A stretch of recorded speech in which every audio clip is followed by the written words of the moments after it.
Okay, we need another damage. Alright.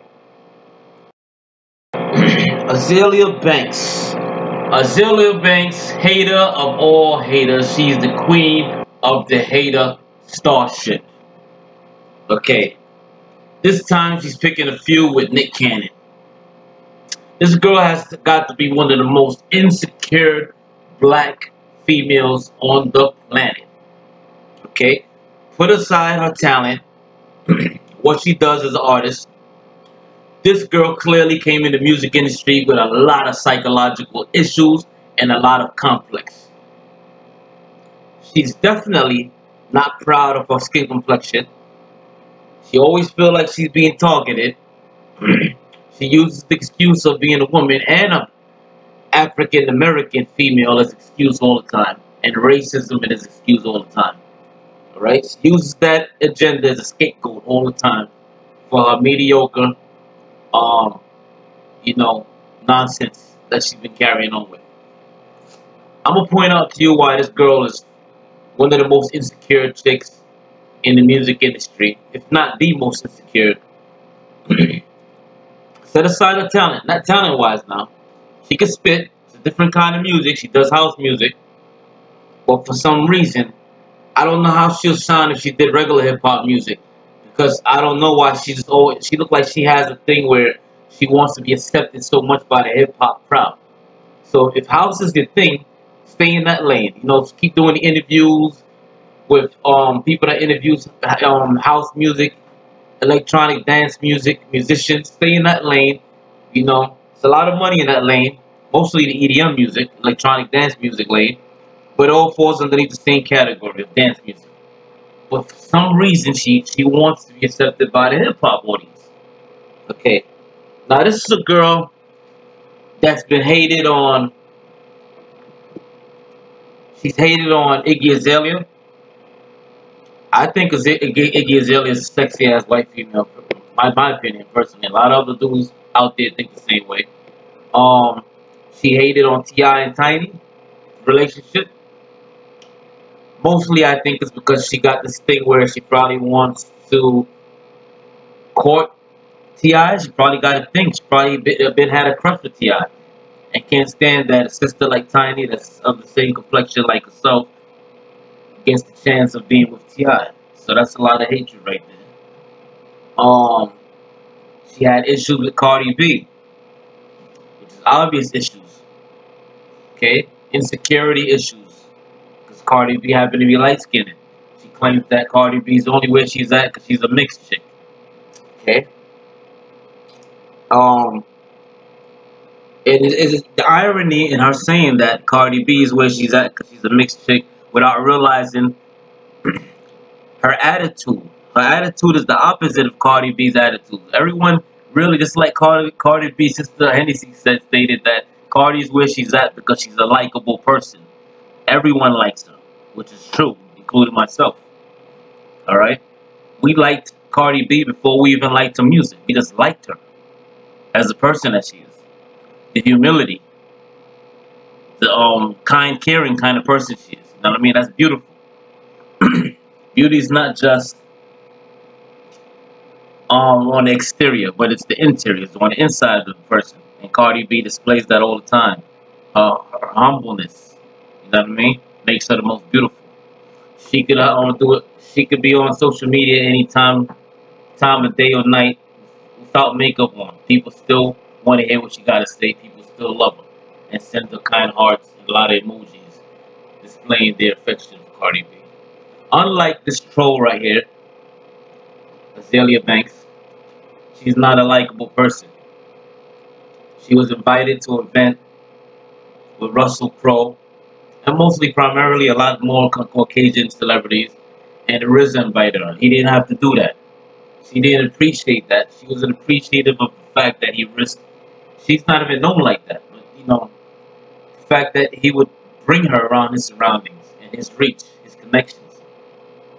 Probably she could have scored. She probably could have licensed some of her music through movies with people like Russell Crowe and people that surround directors all the time.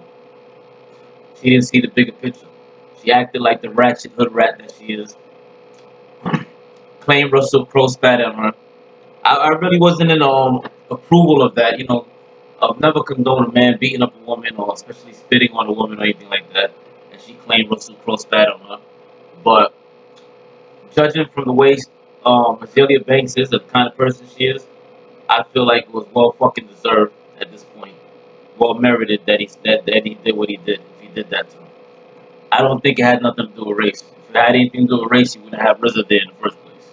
Okay? You wouldn't have never had RZA there. And I'm sure there was other black people in attendance there also. But she wants to always pull the race card. Alright?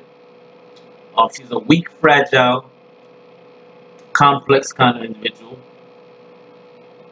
Deceitful, evil kind of person. She's well spoken. Look like she's not that stupid of a person. In her interviews, she displayed a lot of signs of higher IQ, and her verbiage is well spoken and everything like that. But but she uses it for manipulation and to deceive people. You know what I mean? And she uses it for her own benefit, her own good. She was on Wild 'N Out not too long ago. The comedic series that Nick Cannon hosts, where a lot of artists get on freestyle and roast one another. Apparently, she was too scared to even get on there. She just wanted to perform and get the hell out of there because she knew that a lot of people had a lot of things to say about her, and she's such a sensitive person that she knew she wouldn't win that. You know what I mean? Everybody knows about her and how she get down, so that's why she avoided that. Okay. Then after the program, she started lashing out, dissing Nick Cannon, saying all kind of crazy stuff about Nick Cannon. Dissing black men, dark-skinned men, calling them out their name, calling them niggas, and saying this is why she don't be around, the N-word. And when I heard that, I said clearly, I said, you know what? I know a lot of dark-skinned girls like her. I met them in high school. I met them around the way. Now this is what I'm about to say is no offense to dark-skinned females, period. But this is the truth right here. Truth hurts. This is not to all of y'all. Some of y'all do have y'all stuff tight, good self-esteem, knowledge of self, and y'all very secure with yourself. Okay? While there's others that's very insecure with their complexion. Alright? Such as females like Azealia Banks. Saying this is why she don't be around N that much. Using the N-word. Guys like that. And saying that it was another guy there, a skinny, scrawny, dark-skinned male, darker than her, and he had the nerve to call her ugly. So now this is funny, right? This is where we talk about colorism. When in the hell have the complexion of a person had to be associated with them being ugly or pretty, handsome, whatever you want to call it, good looking? Truth of the matter is, if you're ugly, you're ugly. Whether you're dark-skinned, light-skinned, extra pale, white, light, I don't care. Asian, orange complexion. If you're ugly, you're ugly. I've dated all kind of females in my life so far. Proud of it. No regrets. Dated very dark African females, gorgeous females, light-skinned, caramel complexion females, Latina females, more Spaniard-looking females, like with a European Spain kind of complexion, and dark-skinned Latin females. Okay, and I've noticed throughout my travels, a lot of dark-skinned girls, even in Latin America, right, same as the U.S., they always have this thing where they want to be with a light-skinned guy, because perhaps maybe when they have children, they don't want the children to come out as dark as they are. All right, it's complex. It's the same thing that Amara La Negra always been, she's been speaking about. So now Amara La Negra, she's a person that she's using a platform to speak the truth, but she says it in a tone that's a likable tone, and she's not trying to offend no one. She's just speaking the truth. The truth can't offend no one if it's the truth. Azealia Banks, on the other hand, lashes out and say things offensive in the tone and the manner which she wants to display. She don't care. She don't care if she's risking the liking of her fans, Recently, also, she went at the LGBT community. They even stated that we once liked the music. We're the core supporters of your kind of music, while no one else in the world was really listening to you or taking a liking to your music. We've always been your real fan base, and without us, you're nothing. All right, that's the LGBT community. Speaking of Azealia Banks. All right. So now she said that now she want to offend people that's of a same complexion, saying this is why she don't be around. You know, they're using the N word on own black men, so to speak. That's a same that's of the same complexion as she is. It's funny the irony because when she get around white males such as Russell Crowe and other Hollywood elites, she's not accepted in that environment also. So Azalea has more problems and issues than Kanye West. Okay, this girl needs psychological evaluation. Something's wrong with her. She's a loner. I don't never heard of anything. I never heard of her speaking about her parents. Does she have any friends, close friends that's around her? Somebody need to tell her something. Somebody need to put a bug to her ear and tell her her career is really definitely on the line. I know she's been blackballed already. Nobody wants to work with her. I used to like to listen to one or two of her songs that I studied right. She's doing something different. She dares to be different. This is a fresh of breath air. Somebody's trying to do something different. Okay, with their music. Somebody as young as she is. Now I just really even don't like her, honestly, and I'm not even discriminate her music. If I hear music, I'm gonna think of her right off the back, and I'm not gonna like to see her music videos or nothing. I'm not even gonna want to hear audio recording of Azealia Banks. I think she's a totally 100% whack person, individual that I would never want to meet or be around or work with myself. I wouldn't even want to interview her. That's how much I dislike this person. Okay, and me as a person that's podcasted, a lot of people might say I probably shouldn't be that biased and speak like that of an entertainer or anything like that. But this is just the truth. Like she's not a likable person.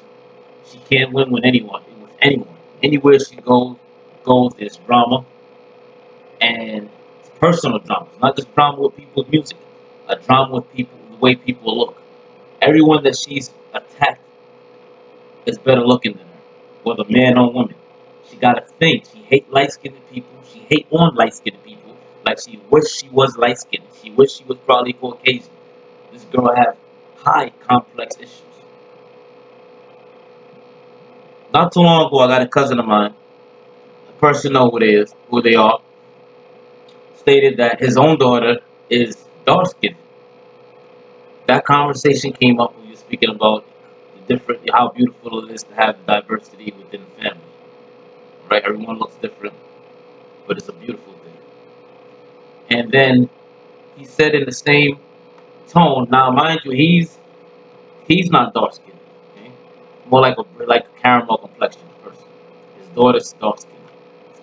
And while he was telling me she was dark skinned, he said yes, but she have in the Indian hair. Her hair is very soft, and she got kind of an Indian hair.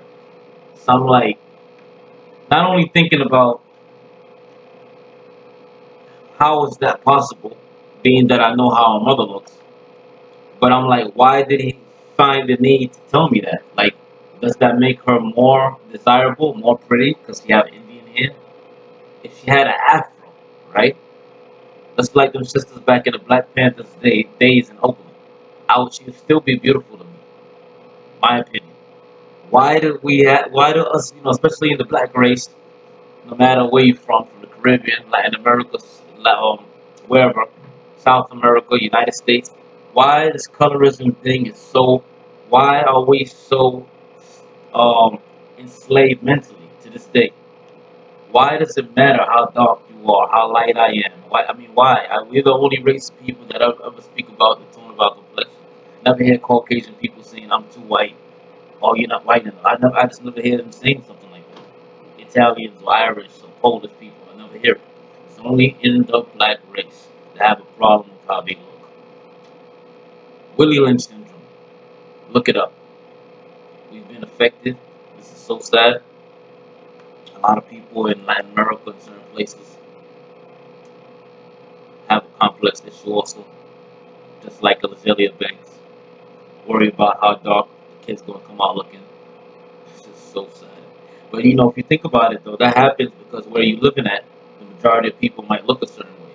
Because if you were in like an area in Africa like Ghana, where where the majority of people in Ghana, right, might be, or Angola, one of those places, where the majority of people might be of dark skin complexion. You not even realize. I spoke to a girl before that's from like, I believe she's from Ghana. Not majority of people dark skin in our village and where she's from and or in the country damn near. You can't even tell who's more light than who because like it just like really everybody just look the same. You're from a country, a continent where everybody's that complexion. Go to European places. The majority of people are Caucasian complexion.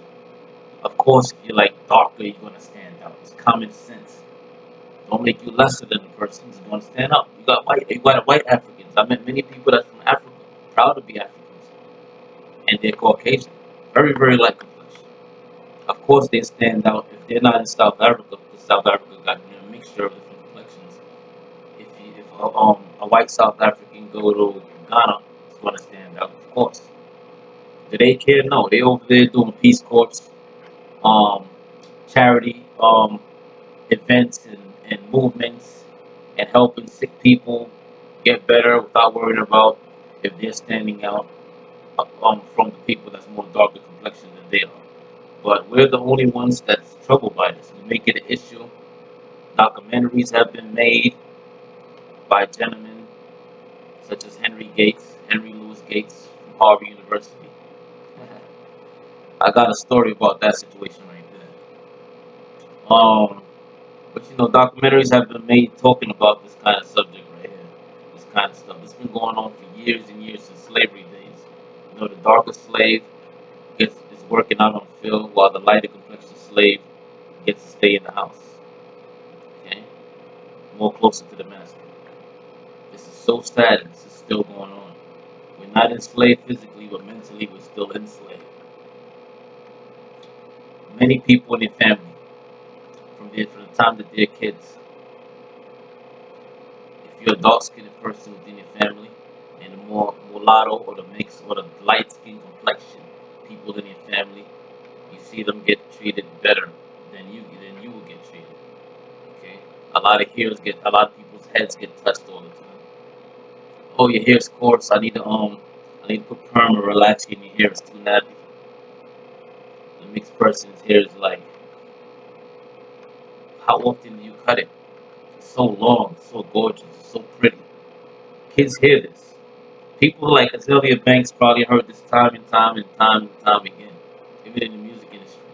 You're only going to get so far because you're dark skinned. You're not going to be accepted. You're not going to get a heavy fan base throughout the world because you're very dark. This complex mentality and insecurity is why a lot of people start to bleach their skin in Jamaica. Why a lot of entertainers such as Vibes Cartel decided, hey, I want the Sean Paul complexion. I want to look more like Shaggy.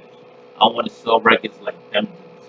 If I stay dark skinned like Shabba Ranks, I'm not going to get nowhere internationally. And it's so sad because he did do that. And he was ugly. He was an ugly looking guy. I don't judge other men and he looks, but you know, it is what it is. He wasn't that much of a of a decent looking person. You say when he was dark skinned. Bleached the skin, still look horrible. But for some weird reason, he got a little bit more attention. And it is true. A few tattoos on the arms and stuff like that.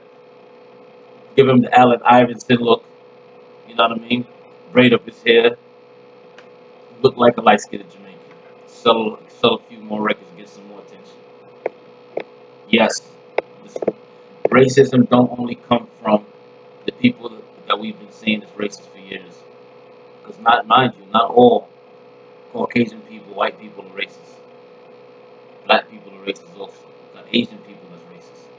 You have it in the Asian ethnicity. Cambodian people, Filipino people that's more dark skinned complexion get mistreated in comparison to more lighter complexion Japanese or people from Korea or Tokyo, those places. races. They're more light up Asians, so they get treated better. In the business world, entertainment world, get treated a lot more better. Anyway, hit the like and subscribe button.